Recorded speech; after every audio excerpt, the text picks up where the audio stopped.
All right, here we go. Seeing old Metal Hammer covers.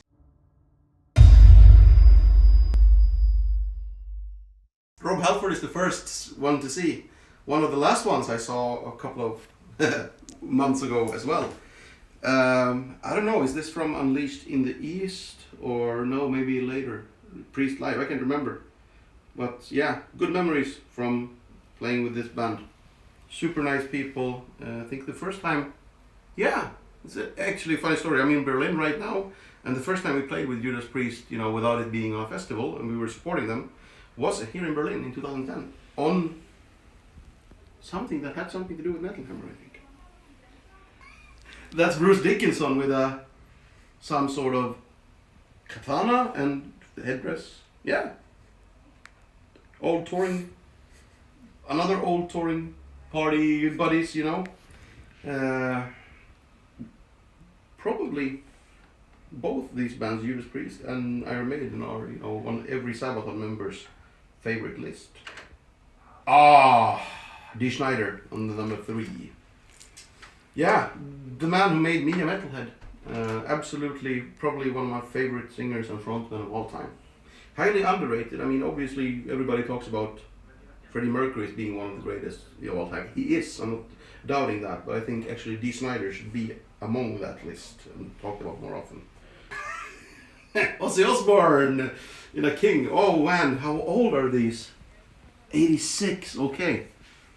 Man, that's cool.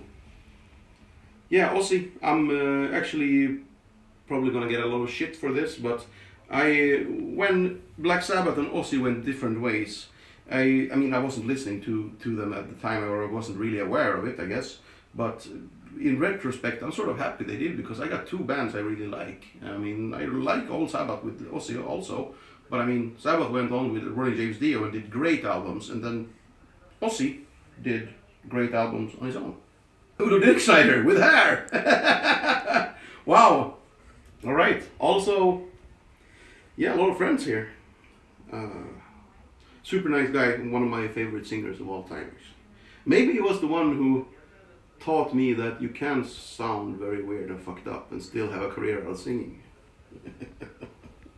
And then Dio, yeah, one of the best voices of all time.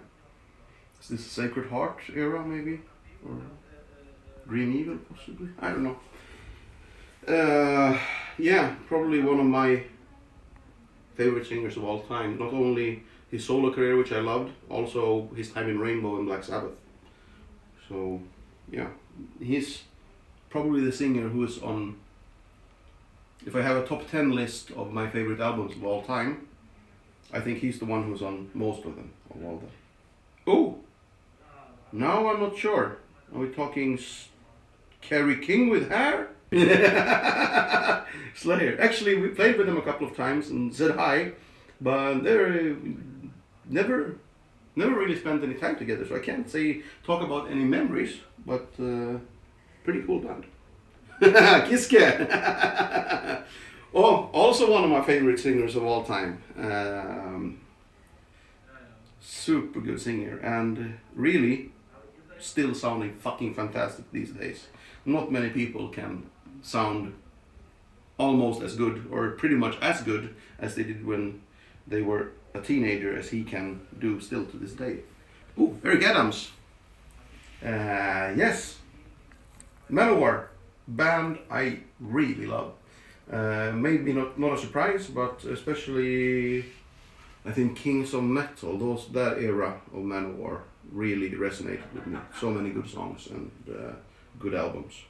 Also one of those goosebumps moments when you hear a song for the first time. I remember Wheels of Fire. That was a goosebump moment. We're like, wow, this is amazing. How could I miss this? Aha! There we have Klaus Meine and I guess Rudolph. Scorpions. Also old touring buddies. We actually were lucky enough to join them on a Russian tour in 2011. And yeah, they're flying they had their own plane and we were allowed to join them on the plane. So very good memories and good times. Always thank you to Scorpions for taking care of us. And then Nirvana. I have a love-hate relationship with this band and the album Nevermind. I actually don't really hate the music of Nirvana. There's really cool stuff. I really enjoy listening to it, and some of it I actually think is good. But I don't like the wave of sound or the what that wave of music did to heavy metal and other bands. So no offense, Dave Grohl, nothing against you, but Danzig. Oh, I don't wanna say things that aren't nice, so I'm not gonna say anything. And then Pantera. Yeah, I don't have much of a. I mean, obviously, listen to that. I remember. Oh yeah, when we were recording in Atero Dominatus, and in those days, also Art of War, their touring videos, the VHS cassettes that they released. Man, we watched them a lot. They were fucked up and fun.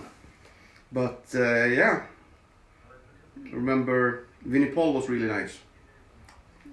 Anselmo we only met once or twice. He was sort of drunk. Stratovarius, Timo, I guess. I really remember listening to Stratovarius quite a lot in the late 90s actually. Did really good stuff. And the singer is a super nice guy, Timo as well. Oh, John Oliva with a mustache. Yes! Actually, Sabotage is a band that I didn't know until Per introduced them to me. So for me, the first things I heard was probably Edge of Thorns or, also Hall of the Mountain King. So when I was a teenager, started drinking and hanging out with Per and, started getting into Aeon, what became before Sabaton. That's how I discovered Sabotage. And I saw John Oliva's Pain and Said 7 in Switzerland a couple of years ago. One of the best shows musically I've ever been to. Aha! Rammstein, boys. Now I'm gonna be cocky. I liked them before they were cool. On a chance I bought the album Sehnsucht when it was just, few days old. I was actually traveling through Germany on my way to Czech Republic to visit my grandmother. Or maybe she had died by that time. I don't remember. But yeah, I remember really liking the album. Korn. Nothing against them, but really not my thing at all. I don't know what it is. Maybe I should like them, but for me it doesn't resonate with me, I guess. Nothing against the guys though. Oh, Hammerfall! Actually, in a way, I think underrated band. I mean, everybody likes different music, but especially what they did for melodic metal. They were, among the first that made it okay and actually were successful in showing promoters and not only fans but also from a business side. They showed that you could do well doing melodic heavy power metal and people would turn up. So yeah, a big door opener sort of, and don't get enough appreciation because what they did paved the way for a lot of bands like us, and so did Blind Guardian to a certain extent, I'd say. Blind Guardian paving the way for us as well, not. And then Lemmy. Oh, met him the first time 2005 or 3, Sweden Rock Festival.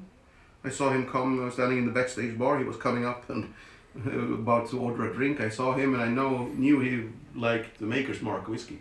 Most people, he likes Jack Daniels and that's what he usually drinks, but he also liked the Maker's Mark a lot.